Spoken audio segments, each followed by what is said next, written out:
Shalom, kita berjumpa kembali di dalam program Sekolah Sahabat 5 Menit bersama GMA HKMN Jakarta. Program ini dibuat untuk memastikan jantung kerohanian kita tetap berdetak. Pelajaran Sekolah Sahabat kita pada pekan ini berjudul Suami dan Istri Bersama di Salib. Ayat hafalannya terdapat di dalam Efesus 5 ayat 2-27. Hai suami, kasihilah istrimu sebagaimana Kristus telah mengasihi jemaat telah menyerahkan dirinya baginya untuk menguduskannya, sesudah ia menyucikannya dengan memandikannya dengan air dan firman, supaya dengan demikian ia menempatkan jemaat di hadapan dirinya dengan cemerlang, tanpa cacat atau kerut atau yang serupa itu, tetapi supaya jemaat kudus dan tidak bercela. Dalam Efesus 5 ayat 21-33, Paulus membangun gagasan tentang saling merendahkan diri antara sesama orang percaya. Dia kemudian menawarkan diri antar sesama orang percaya dan para suami. Dan dia mengakhiri dengan intisari dari instruksi kepada keduanya. Dalam nasihat ini, kita dapat mendengar Kristus membahas hubungan antar manusia. Kita diposisikan untuk melakukannya ketika kita memahami Efesus 5 ayat 21 sampai 6 ayat 9. Sebagai cara Paulus untuk mewujudkan tema besar surat itu, yaitu persatuan. Tetapi sekarang untuk rumah tangga Kristen. Nasihat kepada istri dalam Efesus 5 ayat 22, hai istri, tunduklah kepada suami. Apakah ini maksudnya bentuk eksploitasi besar-besaran yang diizinkan Tuhan untuk semua suami-suami kepada para istri? Penulis rohani Ellen G. White dalam buku Membina Keluarga Bahagia mengatakan, jika suami seorang yang kasar, tak senonoh, galak, menyombongkan diri, bengis dan sombong dan penganiaya, janganlah ia berkata bahwa suami itulah kepala istri, dan istri harus tunduk kepadanya dalam segala hal, karena ia bukanlah Tuhan, ia bukanlah suami dalam arti yang sebenarnya dari perkataan itu. Jadi, perintah istri tunduk kepada suami dilandaskan pada prinsip kerendahan hati. Pemahaman Paulus pada perintah tunduk ada pada hubungan istri sebagai orang percaya dan suami sebagai gambaran Kristus, kepala jemaat orang-orang percaya. Jadi, istri-istri yang percaya itu harus menghormati Kristus di atas suami mereka. Ketika Paulus dalam Efesus 5 ayat 25-27 dan 29 membentuk kiasan mengenai pernikahan-pernikahan bagi gereja dan hubungannya dengan Kristus, ia secara kreatif mengacu pada adat istiadat dan peran pernikahan kuno. Dalam hubungannya dengan gereja sebagai mempelai wanita, Kristus adalah mempelai laki-laki ilahi yang 1. Mengasihi gereja sebagai mempelai wanita, 2. Memberikan dirinya sebagai mahar. Jauh lebih hebat dari seorang pria yang dapat menebus wanitanya dengan mahar, Yesus menebus jemaatnya dengan mahar dirinya. 3. Memandikan mempelai wanitanya. 4. Mengucapkan firman perjanjian. 5. Mempersiapkan dan menghiasi pengantin wanita.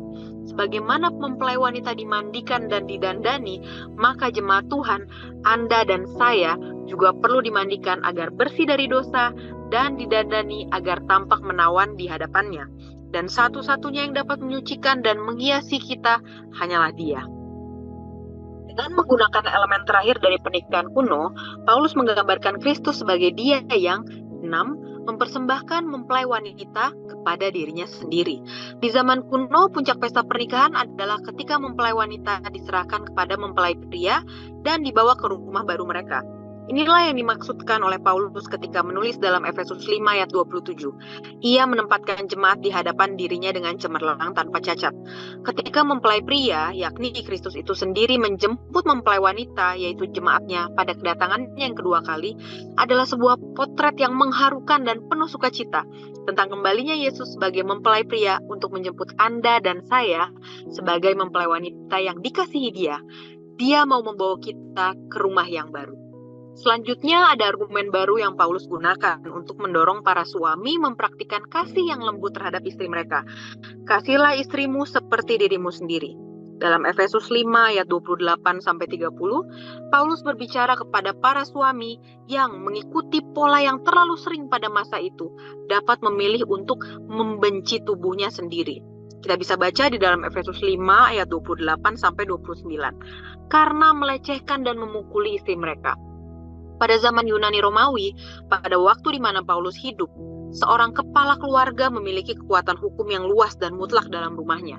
Dia dapat menghukum dengan keras dan bahkan membunuh istri, anak-anak, dan hambanya. Jadi ketika Paulus memberikan nasihat dalam Efesus 5 tentang seorang suami yang mengasihi istrinya, maka Paulus sedang menawarkan model yang baru tentang bagaimana seorang pria memperlakukan wanita yang disebut sebagai istrinya. Kasihi istrimu seperti Kristus mengasihi jemaatnya. Kasihi istrimu seperti Kristus berkorban dan menyerahkan dirinya bagi jemaatnya. Kunci untuk menerapkan nasihat Paulus kepada istri dan suami adalah dengan melihat sumbernya di dalam Kejadian 2 ayat 24 sebagai puncaknya. Paulus mendengar dalam Kejadian 2 ayat 24 sebuah pesan yang bergema sepanjang waktu. Dengan rancangan ilahi, pernikahan dimaksudkan untuk menjadi hubungan satu daging, dengan kesatuan seksual yang tercermin dalam kesatuan emosional dan spiritual. Pada zaman itu dan bahkan sampai zaman sekarang, banyak orang melupakan bahwa sebelum satu daging harus bersatu dulu dalam pernikahan.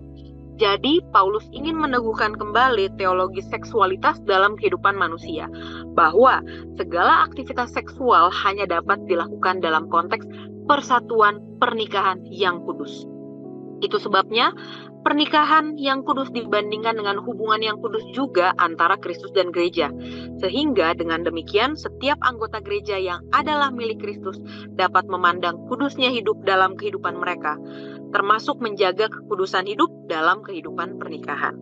Sebagai pasangan di dalam pernikahan, mari berpaling dari upaya untuk mengendalikan satu dengan yang lain. Jangan coba memaksakan kehendak hati terhadap satu sama lain.